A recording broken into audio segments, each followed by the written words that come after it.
तर मित्रांनो नमस्कार. आज लाईव्ह येण्यापाठीमागचा उद्देश की जसं की भारतात तुम्ही 2026 मध्ये प्रवेश केलेला आहे, त्यासाठी नवीन वर्षाच्या सर्वांना खूप खूप शुभेच्छा. परंतु मी अजूनही 2025 मध्येच आहे. अजूनही इथं अमेरिकेमध्ये नवीन वर्ष उजळण्यासाठी जवळपास 3.5 तास बाकी आहेत. म्हणजे सध्या इथं जवळपास 8:30 वाजलेले आहेत. तर सध्या तुम्ही भविष्यात आहात आणि मी भूतकाळामध्ये आहे. तर मित्रांनो, या नवीन वर्षात मी एक असा निर्णय घेतलाय की जसं तुम्ही पाठीमागचे 8 दिवस झालं पाहताय की मी नवीन नवीन व्हिडिओ टाकण्याचा प्रयत्न करतोय आणि त्याच्यामध्ये अमेरिकेमधील जास्तीत जास्त ठिकाणं, इथली वेगवेगळी संस्कृती, त्याचसोबत इथं असणारे रस्ते, अजूनही त्यासोबत जे की कुतूहल निर्माण करणाऱ्या वस्तू आहेत, गोष्टी आहेत, तर त्या गोष्टी दाखवण्याचा मी थोडासा एक छोटासा प्रयत्न करणार आहे, जो की मी सध्या सुरू केलेला आहे. आणि या गोष्टी ज्यावेळेस मी तुम्हाला दाखवत असेल तेव्हा एक गोष्ट मनापासून मला म्हणजे स्पष्ट करायची तुमच्या सगळ्यांसमोर की माझ्याही हृदयात जसं की तनात आणि मनात भारत माताच आहे.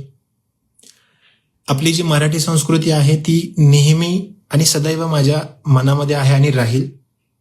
परंतु जसं की आपल्याकडे एक म्हण आहे की देश तसा वेश, तर त्या म्हणीप्रमाणे सध्या मी जिथे राहतोय तिथल्या थोड्याशा गोष्टी ह्या आत्मसात कराव्या लागतात.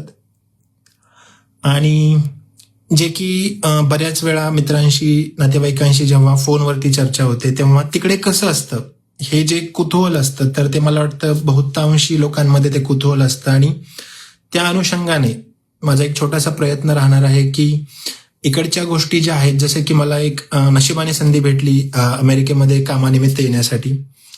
आपल्यापैकी बरेच बांधवांची इच्छा असते परंतु ते येऊ शकत नाहीत, तर त्यांना माझ्या नजरेतून एक अमेरिका दर्शन, इथली संस्कृती कशी आहे, इथलं वर्क कल्चर कसं आहे ते दाखवण्याचा मी एक तुटपुंजा प्रयत्न करणार आहे.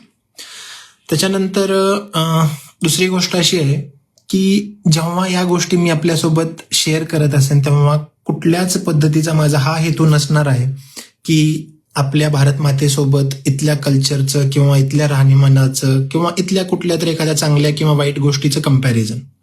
ते कधीच नसणार आहे आणि होऊही शकणार नाही. कारण इथं आल्यानंतर लक्षात येतं की आपण आपल्या मायभूमीला किती मिस करतो. बऱ्याचशा गोष्टी आहेत ज्या आपल्या खूपच सरस आहेत, पण परत परत मी तेच सांगेन की माझ्या कुठल्याच व्हिडिओमध्ये ते इंटेन्शन नसेल कोण चांगला आणि कोण वाईट. याच्या प्रत्येक व्हिडिओमधून फक्त एकच असेल की इथे नवीन काय आहे, वेगळं काय आहे. ठीक आहे. तर अशा पद्धतीनं मी आपल्यासमोर या नवीन वर्षात माझा संकल्प ठेवत आहे की मी नवीन नवीन गोष्टी तुमच्यासमोर घेऊन येईन. तुम्हीही मला कमेंट्समध्ये सांगायचं की तुम्हाला अमेरिकेमधील अशा कोणत्या गोष्टी पाहायला आवडतील. ठीक आहे. बऱ्याच वेळा मला म्हणजे विचारतात की आपल्या इकडे म्हणजे महाराष्ट्रामध्ये सध्या खूप थंडी आहे, तर इकडे कसं वातावरण आहे. तर इकडचं वातावरण म्हणजे एका दिवसात तुम्ही 3ही ऋतू बघून घेता. कधी कधी सकाळी पाऊस येऊन जातो, दुपारी भयंकर ऊन पडतं आणि संध्याकाळी परत टेम्परेचर हे 10-11 डिग्रीला येऊन जातं. तर या नवनवीन गोष्टी मी तुमच्याशी शेअर करत राहीन. सध्या मी जास्त ॲक्टिव्ह फेसबुकवरती आहे. त्याचसोबत मी माझा यूट्यूबचा व्लॉगही तयार करत आहे आणि इन्स्टावरतीही मी थोडाफार ॲक्टिव्ह आहे. त्याच्याही लिंक मी कमेंट्समध्ये शेअर करेन. कृपया फॉलो करा. सर्वांना 2026 सालासाठी भरभरून शुभेच्छा. हे वर्ष तुमच्या आयुष्यात सुख आणि समृद्धी घेऊन येऊ. आणि मी आता सध्या इकडच्या नवीन वर्षाच्या सेलिब्रेशनसाठी तयारी करतोय. तर भेटूया आपण लवकरच पुढच्या व्हिडिओमध्ये. तोपर्यंत धन्यवाद आणि जय महाराष्ट्र.